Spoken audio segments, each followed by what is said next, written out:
Boa noite, vamos apresentar aqui o nosso PI, nosso Projeto Integrador de Instalações Elétricas. Meu grupo é formado por eu, Josanias, Joey, Luan e Paulo Ângelo, certo? Primeiramente, nosso projeto integrador, o nosso PI é uma instalação elétrica de uma residência, certo? E a gente vai explicar aos poucos aqui cada procedimento que foi aplicado. Nossa casa vai ter uma alimentação trifásica, certo? Fase neutro. Três fases e um neutro. Por que nós estamos utilizando esse tipo de instalação trifásica? Devido à carga demandada, certo? Que ela deu de 26.372 VA, certo? E por esse motivo vai ser aplicada a instalação trifásica. Essa instalação trifásica ela vai estar alimentando nossa casa, ela vai estar distribuída em dois quadros de distribuição. Nós chamamos esses dois quadros de Q1 e Q2, certo? O quadro Q1 ele é responsável pela receber essa alimentação e supostamente essa sequência vai repassar para o quadro Q2. Essa alimentação trifásica ela está sendo levada até o quadro Q1 através de uma bitola de alimentação de 16 milímetros. E do quadro Q1 até o quadro Q2 vai ser alimentada através de uma bitola de 10 milímetros. No caso, essa alimentação de um quadro para o outro, ela está sendo feita, embutida através do piso, certo? E outra coisa, nosso quadro vai, tanto Q1 quanto Q2, ele vai estar abastecido por disjuntores, DRs e DPS, cada um com a respectiva função, certo? No caso, o DR, eles são utilizados nos circuitos terminais, que são as nossas TUI e nossas TUIs. Eles são responsáveis pela proteção, certo? O DR, pela proteção. Ele dispara na corrente de fuga de até 30 miliamperes, certo? E os DPS tá em dois quadros, certo? No caso, ele tem como uma questão da fuga de tensão, quando a tensão é elevada, ele vai desviar essa tensão para o aterramento. Outro ponto que nós estamos utilizando aqui, nosso quadro de alimentação e no resto do circuito da casa, nós estamos usando o fio de cobre com isolamento PVC, certo?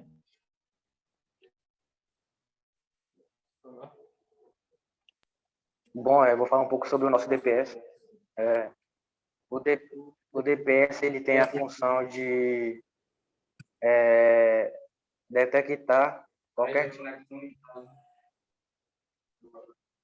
O DPS ele tem a função de detectar qualquer tipo de sobretensão na rede. Ele pega essa sobretensão e desvia ela para o aterramento.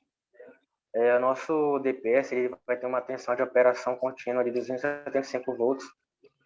Nós adquirimos esse número conforme a tabela 49 da NBR 5410, na qual ela relaciona tanto o tipo de instalação, tipo de aterramento, que o nosso vai ser do tipo TNC, o mais comum, e também relaciona o tipo de ligação do DPS. No nosso caso, vai ser a ligação entre fase e proteção.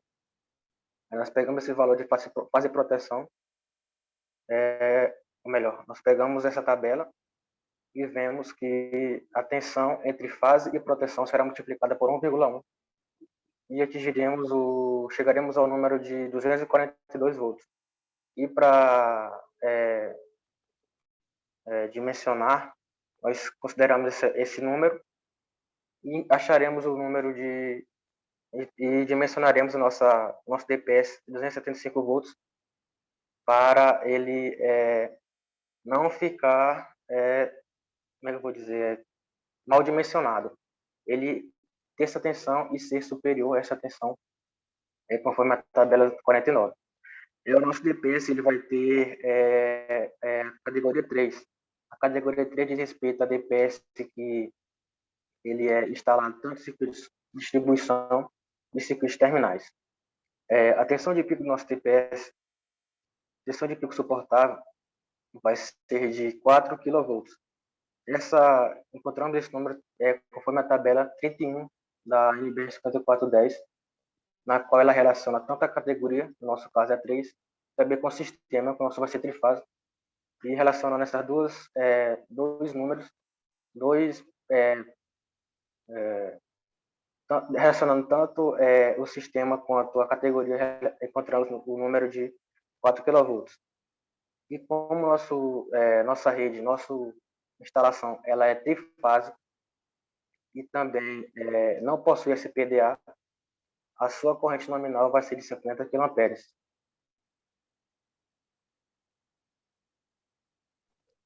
Bom, já falando sobre circuitos terminais, né?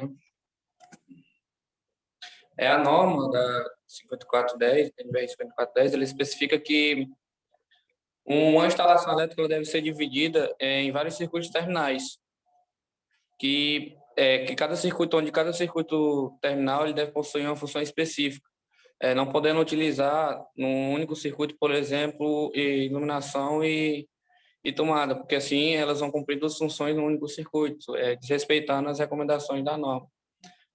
Vale lembrar também que cada circuito terminal ele deve ser protegido, conforme está no nosso diagrama unifilar, por um disjuntor termomagnético ou um disjuntor residual. No nosso caso, a gente utilizou os dois. E para caso, a fins de, como caso orçamento, a gente poderia cortar os DRs dos circuitos de iluminação. Outro caso também, eu vou pegar aqui um circuito terminal do chuveiro, a Cetui CH13 com a bitola de 6 milímetros. Para a gente calcular a bitola desse circuito, foi preciso a gente pegar a potência do chuveiro, né, que é de 5.000 watts, e dividir por 220. O importante é ressaltar também que, como o chuveiro ele é puramente resistivo, o valor unitário do fator de potência vai ser igual a 1, porque para a gente calcular pelo método da opacidade tem que ser em VA e pelo método da queda de tensão tem que ser em watts. Então, como é puramente resistivo, vai dar a mesma coisa, tanto VA quanto watts. Bom, a gente tem que pegar a potência dele, 5.000 watts, dividir por 220 para a gente achar a corrente de circuito. E depois pegar essa corrente de circuito e dividir pelos fatores de agrupamento e de temperatura para a gente achar a corrente de projeto corrigida. E depois a gente faz os cálculos, conforme, em base nesses dados, a gente faz os cálculos pelo método da opacidade e pelo método da queda de tensão. Eu não vou entrar muito nas somas, mas uma coisa interessante que a gente achou quando a gente foi calcular o disjuntor desse circuito foi que a corrente, ela deu a corrente, conforme a bitola, a gente colocou 4 milímetros, só que a corrente do disjuntor, ela deu um inferior à corrente que era para ser dada. Aí, no caso, para medidas de segurança, a gente aumentou a bitola do circuito para mais como segurança mesmo, para poder anexar o outro disjuntor. E aqui também a gente utilizou essa fiação roxinha, que como aqui está na legenda, ela é embutida pelo piso. A verde especifica pelo quadro que a gente está usando, o quadro de distribuição 2, que no caso a gente divide a nossa casa em 2 quadros de distribuição. E a linha branca está especificando o quadro de distribuição 1. Eu vou falar um pouco sobre os disjuntores. E, primeiramente, no nosso trabalho, a gente usou o disjuntor termomagnético e usou IDR.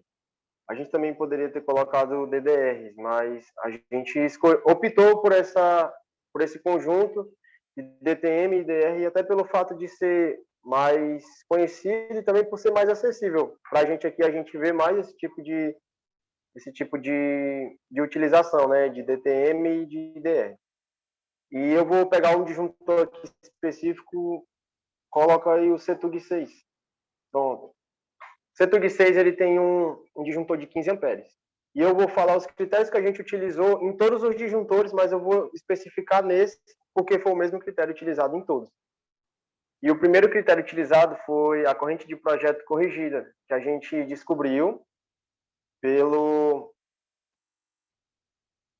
no circuito, quando a gente pegou a potência do circuito e dividiu pela tensão, e a gente descobriu a corrente de projeto corrigida. E aí, no caso, a corrente nominal do disjuntor ela tem que ser maior do que essa corrente de projeto corrigida. Por fatores de segurança, vai que ocorre alguma oscilação, alguma coisa, e ela tem que ser menor do que a corrente máxima suportada pelo condutor. O condutor, nesse caso, a gente utilizou um condutor de 2,5. E a gente achou esse condutor pelo método da ampacidade. A gente também fez pelo método da queda de tensão, mas ele deu um pouco abaixo. E quando a gente achou esse condutor, a gente